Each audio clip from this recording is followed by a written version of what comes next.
They fined me for hunting on land they didn't even own.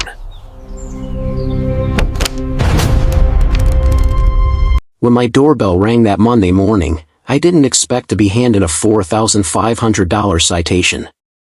But there she was, Diane Langley, clipboard in hand, wearing that smug HOA smile. She looked like she enjoyed this part a little too much.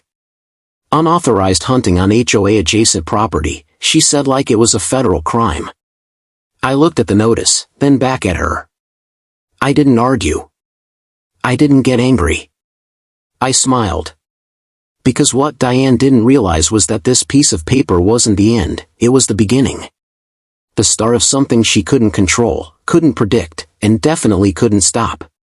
That little fine? It set off a chain of events that would bring the entire Ridgewood Trails HOA to its knees.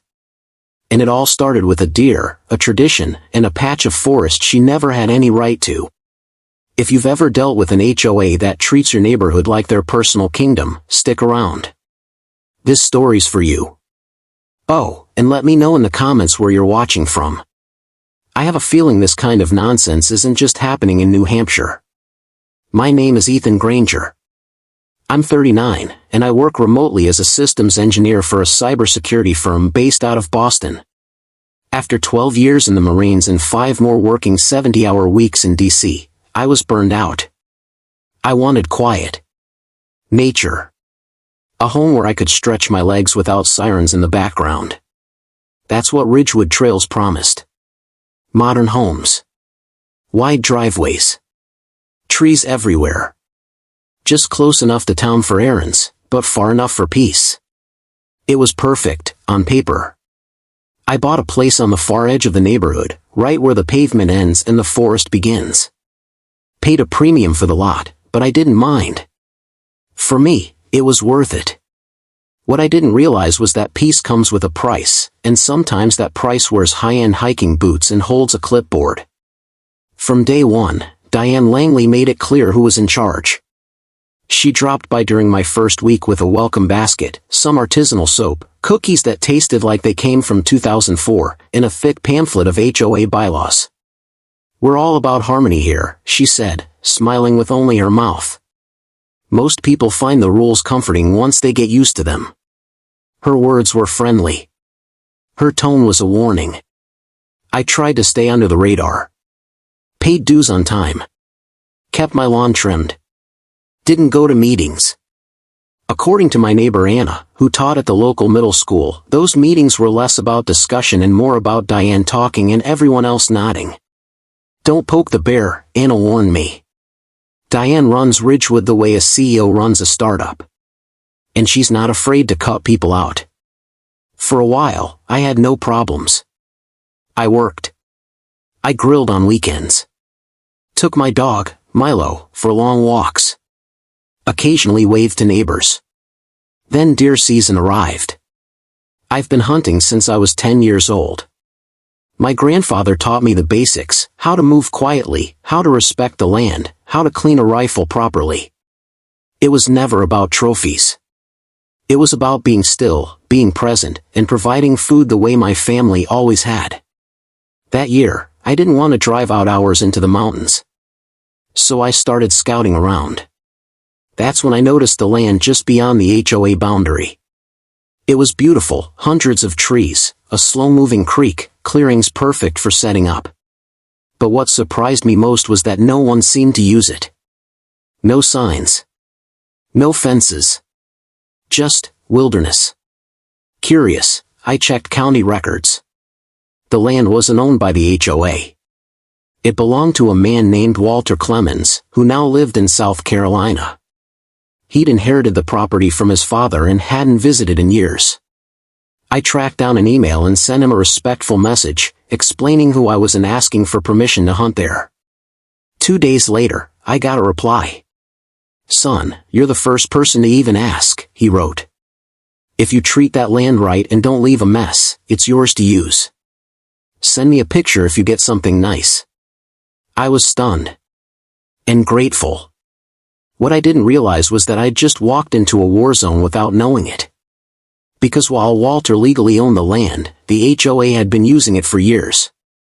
They built trails, installed little benches and birdhouses, even had laminated maps of Ridgewood nature walks at the community center. But they never got permission. They never even asked. They just claimed it. And that was about to become a problem. The first Saturday of deer season, I got up before dawn, grabbed my gear, and headed into the woods. Found a clearing near the creek and settled in.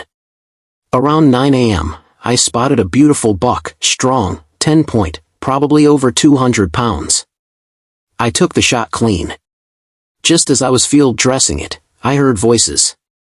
Out of the brush came Diane and her entourage, 4 women in pastel activewear, jogging in a line like mall walkers on a mission. She saw the deer. She saw me. And then? Absolute meltdown. "Oh my God, what are you doing?" she shrieked, pulling out her phone. "I'm hunting," I said calmly. "I have full permission. This is Ridgewood Conservation Land. You can't kill animals here. This is a family area." I tried to explain. Told her about Walter. Showed her the email. She wouldn't even look. Just snapped pictures and started ranting about board meetings and environmental codes. The rest of the group looked torn, half confused, half ready to faint. I packed up and left. Didn't want to cause more of a scene. But it didn't end there. 3 days later, a citation appeared taped to my front door. "Violation of community conduct," it said. "Endangering residents. Disturbing community wildlife. Fine, $4,500. 30 days to pay." I laughed. Then I called Anna. "She's telling people you were out there with a military-grade rifle and a pile of deer guts," Anna whispered. "Parents are freaking out. She's making you sound like some kind of deranged mountain man." I knew I had to speak up. The next HOA meeting was that Thursday. I prepared everything, maps, emails, even my hunting license. And that night, I walked into enemy territory. The room was packed. Diane sat at the front, flanked by James Parker and Cheryl Benson. A row of neighbors sat quietly behind them, some curious, others clearly there for the drama. "Well, Mr. Granger," Diane said as I entered. "I suppose you're here to explain why you were committing armed acts in our greenbelt?" I stood tall. Calm. "I was hunting on land that is not Ridgewood property. I have written permission from the legal owner. Here's proof." I handed over the documents. Cheryl took them. James read through slowly. Diane didn't even glance at them. "This land has been used by the community for years," she snapped. "We've maintained it. Improved it. That makes it part of Ridgewood's heritage, if not our technical boundaries." "Actually," I replied, "that's not how property works. You've been trespassing." A few people in the crowd gasped. "We're not here to argue semantics," she shot back. "The board has voted. The fine stands. And if you refuse to comply, we will file a lien against your home." That's when I smiled again. Because what Diane didn't know was that Walter had told me something else. He was tired of paying taxes on the land. Tired of dealing with it from states away. He was thinking about selling. And I was very interested in buying. So while the HOA tried to bury me in fines, I was quietly negotiating something far more powerful. Ownership. And if they thought they could control me before, they were about to learn what happens when the hunter buys the whole damn forest. I left that HOA meeting without saying another word. Let them believe they'd won. Let Diane strut around like she'd put the big bad hunter in his place. Meanwhile, I had a phone call to make. Walter picked up on the second ring. "Still getting grief from those HOA folks?" he asked, chuckling. "They just threatened to put a lien on my house," I said. "I think that qualifies as more than grief." He sighed. "Figures. I always thought HOAs were about mowing lawns and painting fences. Not trying to own land they don't pay for." I hesitated, then said what I'd been thinking since our last call. "Walter, if you're serious about selling, I might be interested in buying. He didn't even pause. Make me an offer. That night, I stayed up researching rural land valuation, tax records, and comparable properties in the area. The parcel was just over 80 acres, mixed hardwood forest, some gentle elevation, and a spring-fed creek running through the north end. It was beautiful. And expensive. Walter originally wanted $825,000. I negotiated him down to $735,000, still a massive hit to my savings, but I had a backup, my grandfather's inheritance, set aside for something worthy. I figured this counted. The next morning, I called Rachel Connors, the real estate attorney I'd spoken with before. I want to move forward on that parcel, I told her. Fast. You're sure? She asked. I'm not just sure, I said. I'm ready to own the one thing the HOA can't bully anymore, land. Rachel didn't waste time. She pulled the title history, verified taxes were current, and began drafting the purchase agreement. Walter agreed to the terms within 48 hours. But as I moved forward in silence, the HOA made noise. Loud, petty, vindictive noise. It started with my garbage cans. After pickup day, they stayed where I left them for about 6 hours, apparently 6 hours too long. I got a notice the next day, improper bin storage. First warning. Then came the parking citation. My truck, parked in my own driveway, hadn't moved for 2 days while I was on a Zoom conference marathon for work. Another violation. And the third? The kicker? A second hunting fine. This time, with added late fees. Now totaling $5,150. It was clear what was happening. Diane and her board weren't just enforcing rules, they were trying to break me. But I didn't take the bait. Rachel told me to document everything. Print each violation. Save every email. We were building a case, just not the one they thought. Meanwhile, I kept working with Walter. The sale was on track for the following week. I started visiting the land more often, not to hunt, but to walk. Observe. Plan. It was mine in every way but legally. And soon, even that would change. Then Anna showed up at my door one evening, her face pale. You need to know something, she whispered. Diane had been hosting what she called planning sessions at her house, private meetings with certain hand-picked residents. They were fundraising again, only this time, the minimum donation was $1,500. All in the name of preserving our trails. She's courting the mayor's office, Anna said. I think she's trying to get city grants to build some sort of official park. On that land. I felt my pulse spike. She knows I'm buying it, I said. Anna nodded. She's not stupid. She's just pretending you're not. The next day, I walked the perimeter of the property.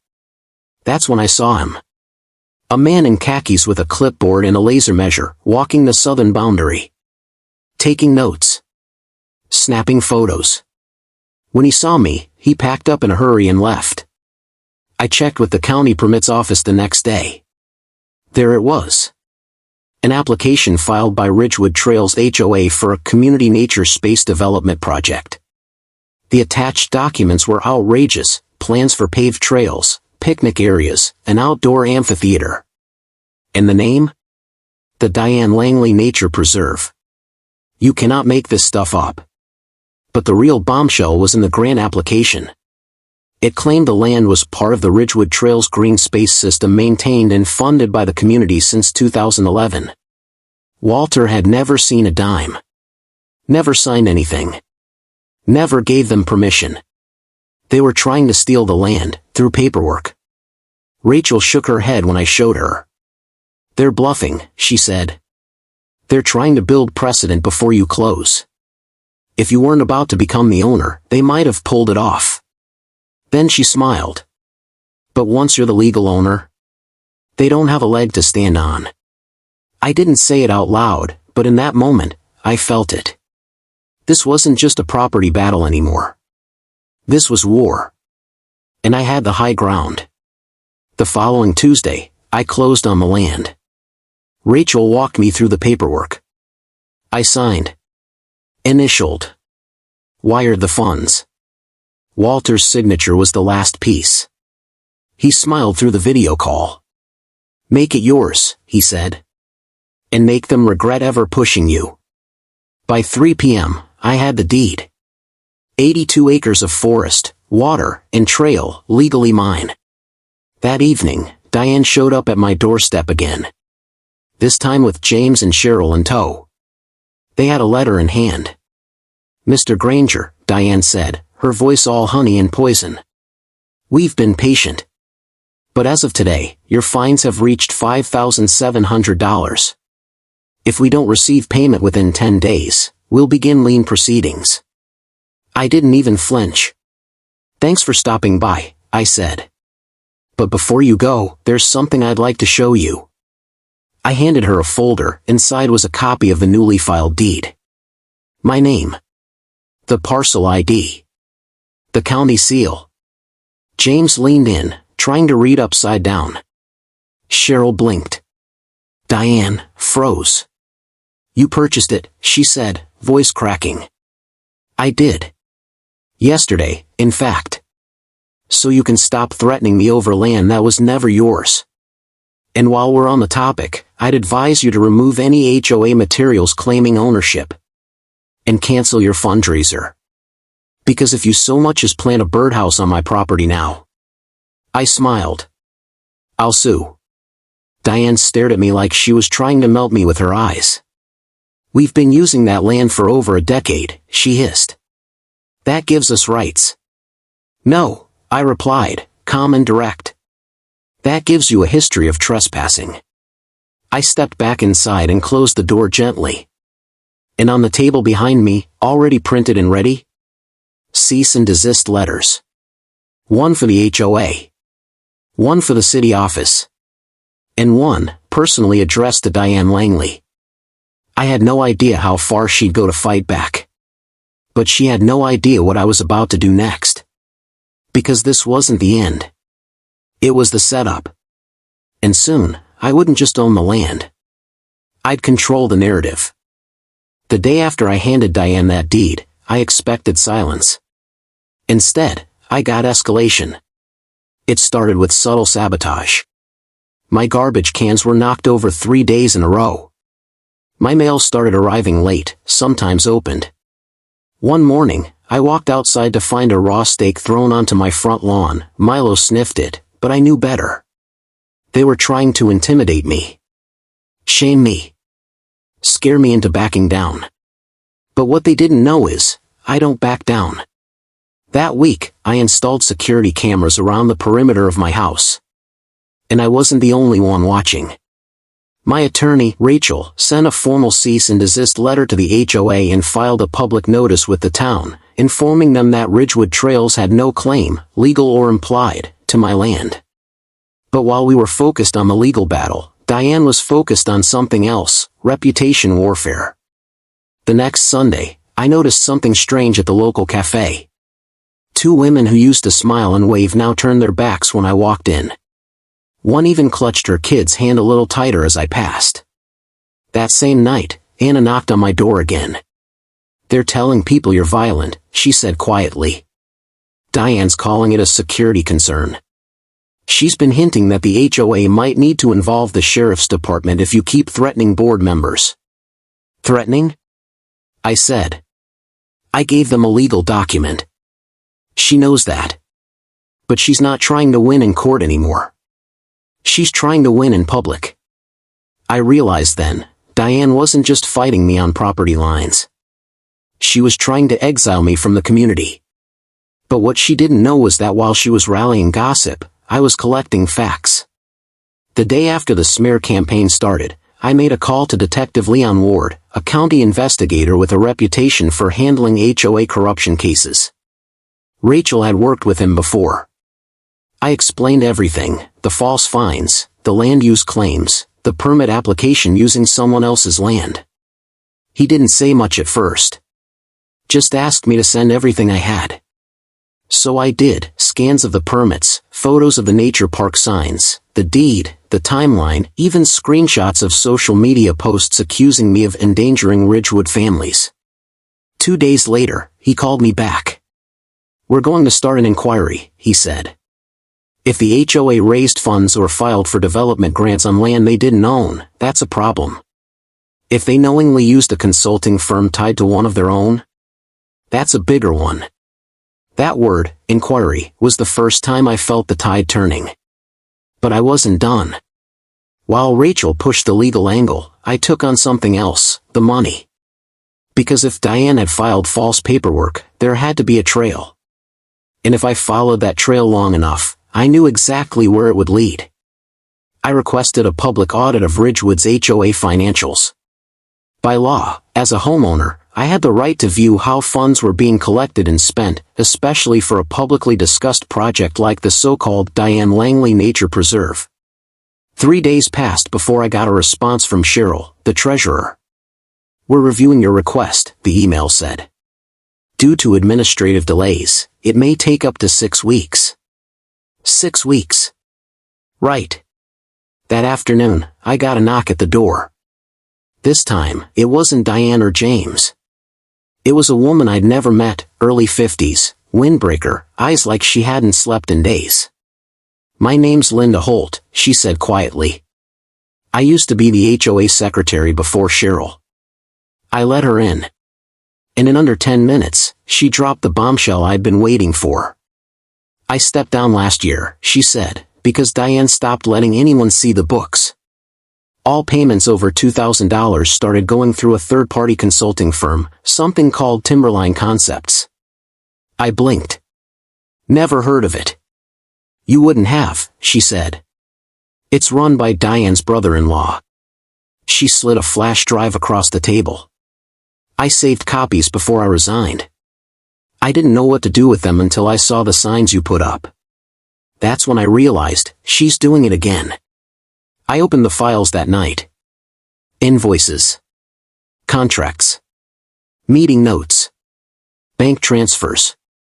Over $68,000 paid to Timberline Concepts in the past 18 months, for surveying, development plans, and community engagement.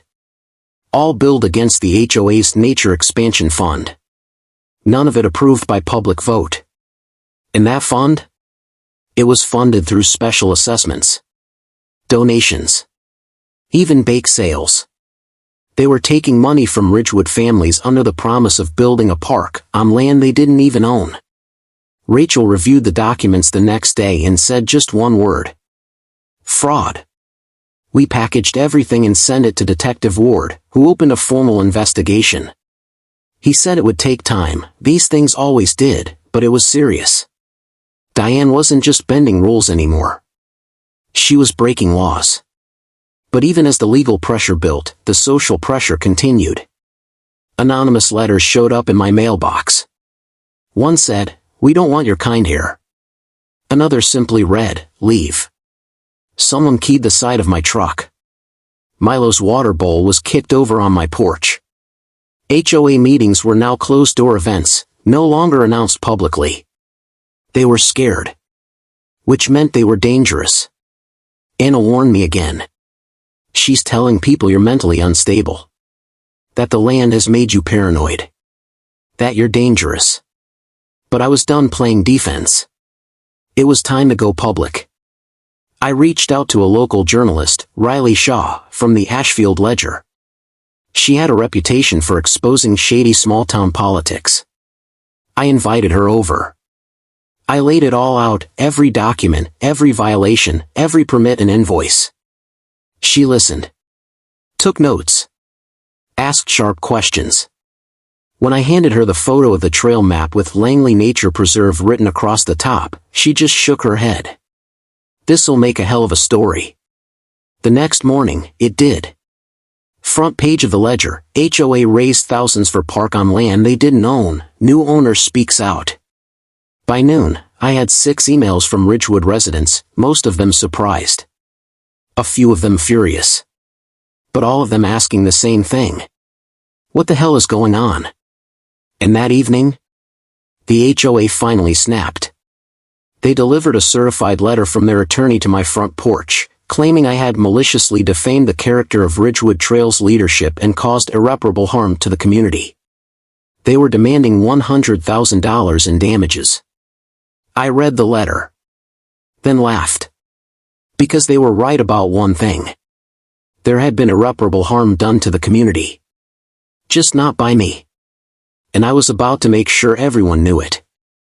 The morning after I got the $100,000 defamation letter, I sat at my kitchen table sipping black coffee and thinking about just how far they were willing to go. They weren't backing down, they were doubling down. Trying to scare me into silence. Into submission. But they didn't realize that the only thing they were actually doing was digging a deeper hole. And I had a shovel. I called Rachel and forwarded her the letter. She laughed before I even finished reading it. "There's no merit here," she said. "They're bluffing. You've reported documented facts, not opinions. This is textbook anti-slap material." She drafted a response, firm, professional, and loaded with references to free speech law, public interest exceptions, and civil liability for filing baseless lawsuits. We sent it to their lawyer and waited. But we didn't wait quietly. That afternoon, I printed 80 manila envelopes. One for every homeowner in Ridgewood Trails. Inside each envelope, a carefully written letter explaining everything. The false fines. The unauthorized use of private land. The attempt to raise over $75,000 for a public park the HOA never had the right to build. The invoices from Timberline Concepts, signed by Diane's brother-in-law. And most importantly, proof that I now own the land they'd been calling theirs. I included a copy of the county map, the deed, and a scanned email from Walter Clemens, dated just weeks before. I didn't tell them how to feel. I didn't even tell them what to do. I just gave them the truth. And then I waited. By that evening, word had spread. Anna texted me at 8:40 p.m. "Diane is calling an emergency HOA board meeting. Tomorrow night. No one knows what it's about, but people are showing up." Good. Because I had one more card to play. I reached out to Riley Shaw again, the reporter from the Ledger. I gave her an exclusive follow-up interview, this time with everything, the trail camera photos of HOA board members trespassing on my land at night, removing no trespassing signs. The timestamps. The faces. The footage. She was stunned. "They're going to implode," she said. "Let them," I replied. The next day, the HOA meeting felt more like a public tribunal. The Ridgewood clubhouse was packed, more people than I'd ever seen at any event in the neighborhood. Folding chairs were dragged in from storage. People stood along the walls, holding their copies of my letter. Some had highlighted sections. At the front of the room, Diane sat behind the long oak table, flanked by James and Cheryl. All three looked 10 years older than they had a week ago. Her smile was brittle. Her voice forced calm. "We've called this special meeting to address the troubling rumors circulating about our board," she began. "Allegations that are not only untrue but clearly designed to discredit this association's leadership." The room remained silent. "I understand that some of you are upset," she continued. "But I ask you to remember that everything we've done, every trail cleared, every improvement made, was in service of this community." Someone in the back shouted, "With our money?" Another voice chimed in. "On land you didn't own?" James tried to speak, but the crowd wasn't interested in him. They were focused on Diane. She took a breath, preparing for her next line. That's when I stood up. "I'd like to address the board," I said calmly. She hesitated. "You're not a member of the board." "I'm a homeowner," I replied. "And the legal owner of the land this entire controversy is about." The room buzzed. Cameras lifted. Phones recorded. I walked to the front, folder in hand. "I'm not here to argue," I said. "I'm here to clarify." I held up a copy of the deed. This land, known for years as the Ridgewood Trails Nature Reserve, was never owned by the HOA. It was private property. And now, it's mine. I opened the folder and began distributing copies to the board and some residents in the front row. This is the documentation proving that HOA board members raised funds under false pretenses.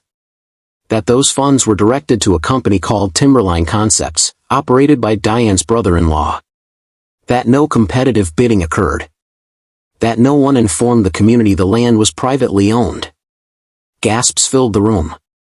I wasn't finished. I'm not seeking revenge. I'm not pressing criminal charges. That's the job of Detective Ward and the county auditor's office, both of whom are actively investigating. Diane went pale. James was sweating. Cheryl stared at the floor. But I do have a proposal, I continued. One that actually serves this community. I paused.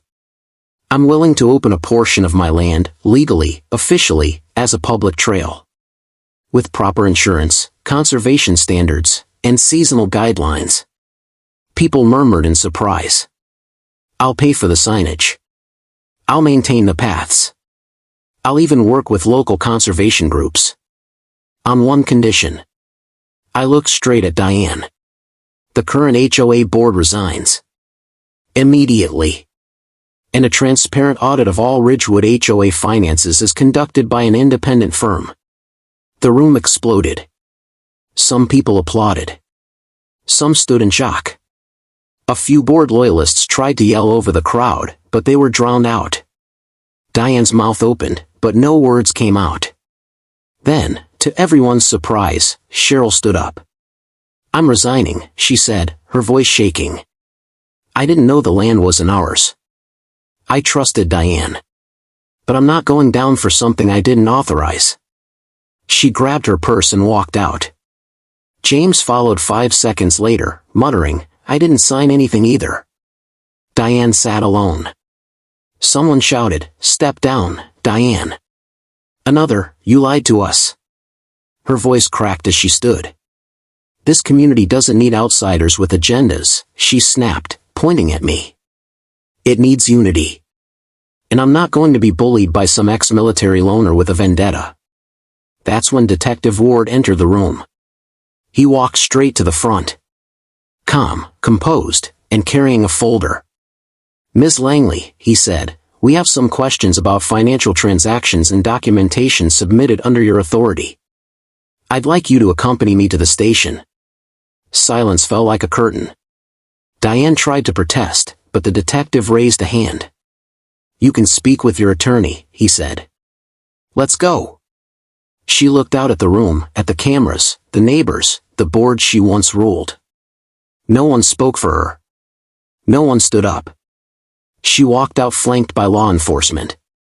And just like that, the HOA's grip shattered. In the days that followed, the fallout came fast. The board was dissolved by emergency vote. A temporary committee was formed, one that included Anna, Mr. Carmichael from down the street, and a former HOA president from 10 years ago who'd quit because of Diane's power grabs. Detective Ward confirmed to Riley that financial charges were being considered, including misuse of funds, misrepresentation, and filing fraudulent grant applications. And me? I kept my word. I met with a local land trust organization, hired a small team to clear and mark trails properly, and named the path after the man who first trusted me with it, the Clemens Memorial Trail. I even installed a small plaque at the trailhead. It reads, Respect the land. Respect the truth. Both belong to those who protect them. The week after Diane was escorted out of the HOA meeting by Detective Ward, Ridgewood Trails felt like a different neighborhood. The tension was still there, but now, it was laced with curiosity. With cautious hope. People who once avoided eye contact now waved. Some came to my door to apologize. Others simply said, thanks. The trail project moved quickly. Volunteers showed up, people I barely knew. We cleared brush, installed signs, marked safe paths. And just as promised, I kept it legal. Insured. Environmentally respectful. Open during daylight hours, closed during hunting season. Everything the HOA should have done from the start. Meanwhile, the investigation into Diane's misdeeds moved faster than anyone expected. Riley Shaw's expose in the Ashfield Ledger went viral, at least by small-town standards. Local radio picked it up. Even the county news ran a segment titled, HOA President Faces Fraud Allegations Over Phantom Nature Park. Detective Ward called me in to give an official statement. He met me at the sheriff's office, calm, professional, focused. "We've subpoenaed the HOA bank accounts," he said. "There are clear signs of fund misuse. Over $60,000 routed through Timberline Concepts in the past 2 years alone. Inflated invoices. No deliverables." And, he paused, flipping through his file, a series of cash withdrawals labeled event coordination that traced directly back to Diane's personal account. I shook my head. Did they really think no one would look? "They usually don't," he said. "Not until someone makes noise." The next day, Rachel received confirmation. The district attorney was preparing charges. Fraud. Embezzlement. Misuse of nonprofit funds. It was happening. And that's when Diane made her final move. Late Friday night, a strange email started circulating through the neighborhood. Then came the flyers, taped to mailboxes, slipped under doors. Ridgewood Trails Trail Preservation Walk, this Saturday at 9 a.m. The message was clear. She was organizing a mass trespass onto my land. Her words were clever, veiled. "Join your neighbors as we peacefully reclaim access to the trails we built, loved, and shared." But the intent? Pure provocation. A spectacle. I showed Rachel. She frowned. "She's trying to paint you as the villain. One man denying nature to an entire community. She's turning it into a public showdown," I said. "Exactly. We weren't going to stop her. That would play into her hands. So we prepared. I filed official trespassing warnings with the sheriff's department. I posted additional signage, bright, legal, visible. And then I filed one last document with the county, a designation registering my land as a private wildlife conservation area. That gave me added legal protections, and serious leverage. On Saturday morning, I was ready. I stood at the new trail gate, freshly installed, camera in hand.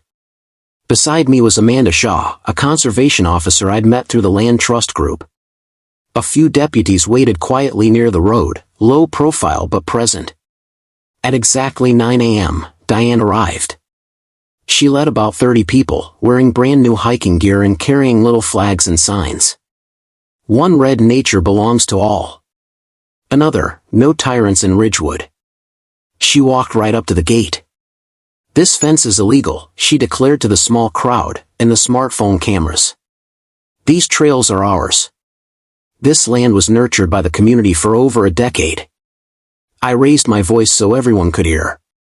"This is private property. Officially registered, legally protected. Trespassing beyond this point is a criminal offense." Diane sneered. "This land was stolen through manipulation and legal trickery. We're reclaiming it for the people." She stepped forward. That's when the sheriff's cruiser pulled up. Detective Ward stepped out and walked calmly toward us. "Ms. Langley," he said. "This event constitutes organized trespassing. You've already been formally warned. Cross that gate, and we'll have to take action." She faltered, just for a moment. "This is a public protest," she snapped. "Not on private land," he replied. "And not while you're under active investigation." Silence. The crowd began to shift. Parents tugged on their kids' arms. A few supporters backed away, suddenly unsure. Then Diane did the one thing I never expected. She turned around. And walked away. No shouting. No threats. No dramatic exit. Just a slow walk back to her car, her followers quietly falling behind. That night, I got a text from Riley. They just raided Diane's storage unit. The next morning, the news broke. Inside were files. Dozens of boxes of them. HOA documents, secret budgets, personal emails. some dating back nearly a decade. But the smoking gun? A folder labeled Nature Project, Restricted.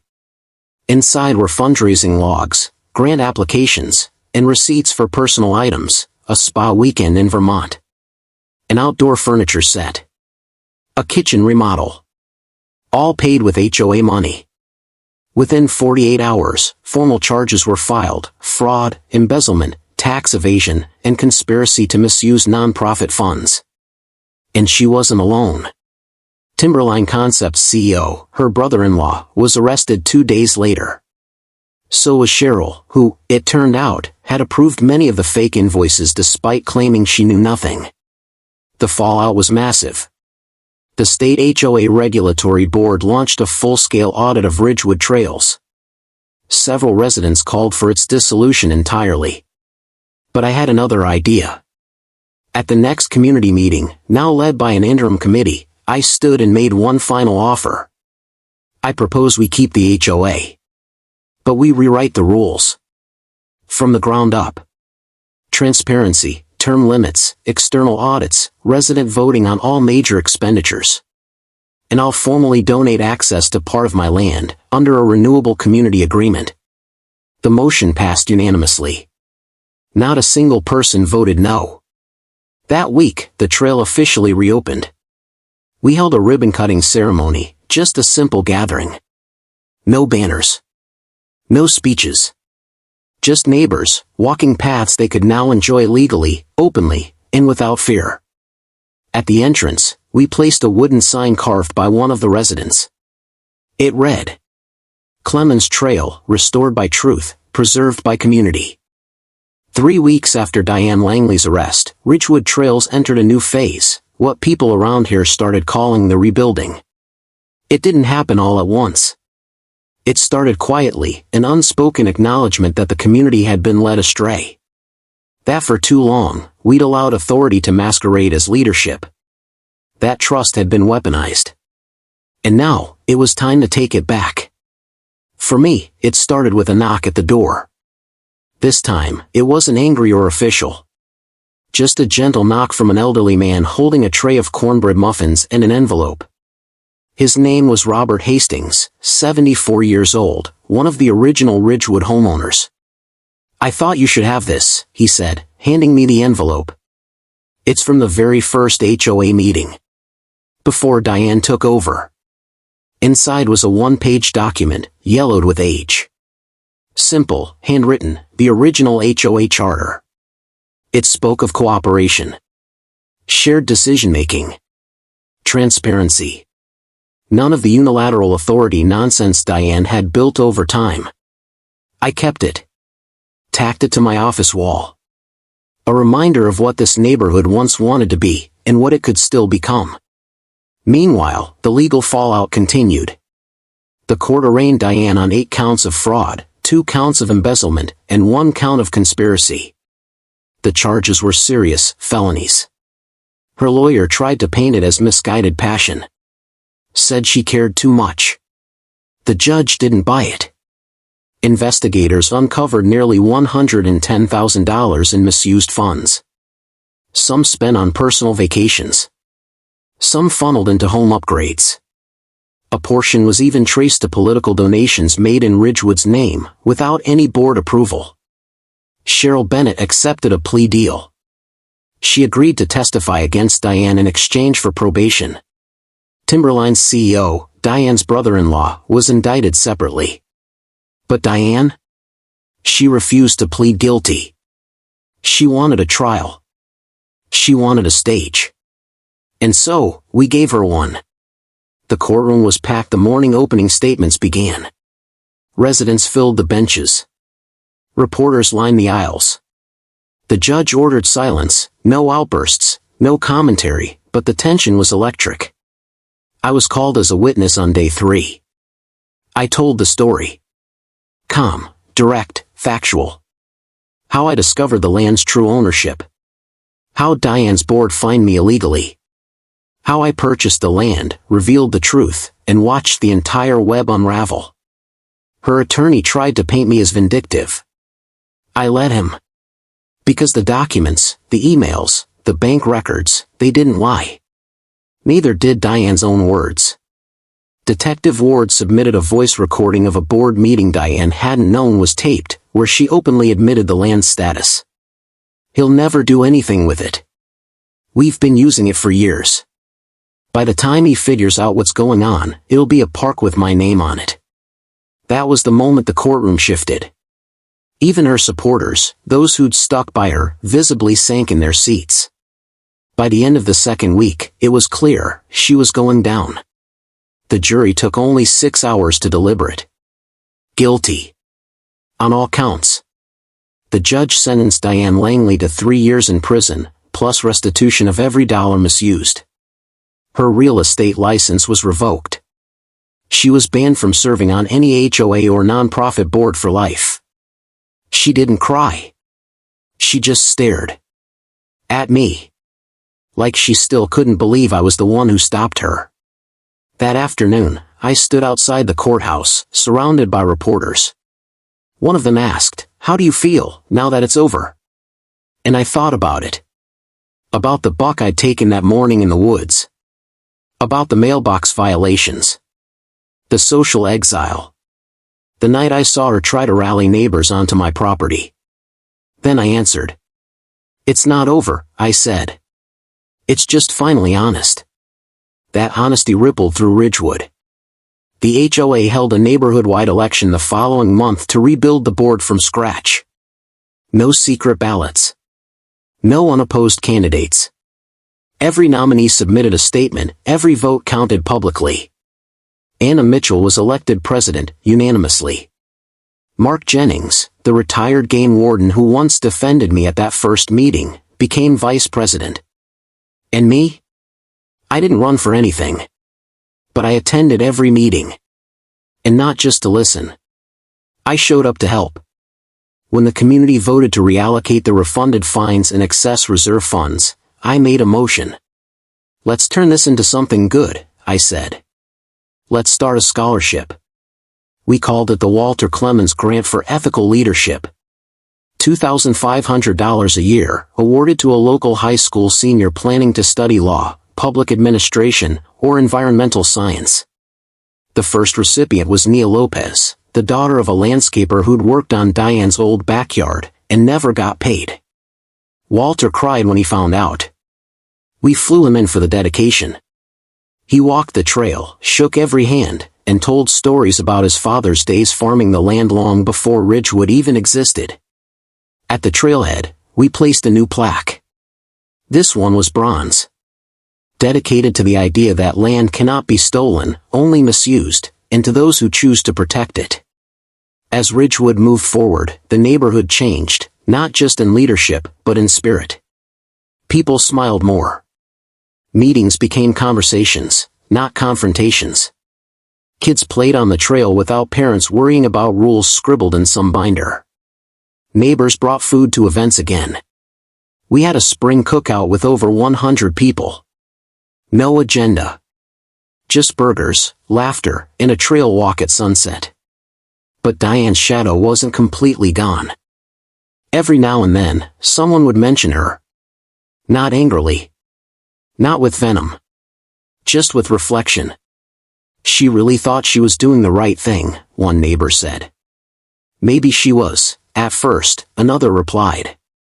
But then she stopped listening. That became Ridgewood's new philosophy: listen first. Rule second. One night, near the end of summer, Anna and I sat on the edge of the trail with folding chairs and mugs of coffee. Fireflies blinked in the trees. Milo lay at our feet. "Do you think she ever regrets it?" she asked. "I think she regrets getting caught," I said. Anna smirked. "But do you think she regrets how far she went?" I was quiet for a moment. Then I said, "No. People like Diane don't look back. Only forward. Even if they're walking straight into a wall." Anna nodded slowly. "Well, thanks for putting up the wall." We clinked mugs. Ridgewood was healing. Not perfect. Not utopian. But real. And for me? I still hunt on that land. Every November, I gear up, walk the trail before dawn, and sit in that clearing by the stream. Same one Walter told me about in his very first email. Sometimes, I don't even bring a rifle. Sometimes, I just sit. Listen to the wind. Watch the leaves fall. Breathe. The land still remembers. And now, the people do too. I've learned something through all of this. Sometimes, fighting back doesn't mean yelling. Or arguing. Or posting signs. Sometimes it means knowing what's right, and refusing to move, even when everyone else is screaming that you're wrong. Sometimes it means standing alone, until the facts catch up. And sometimes, it means buying the forest. And reminding everyone who walks through it that ownership isn't about fences or fines or flyers. It's about respect. Respect for land. Respect for law. And respect for each other.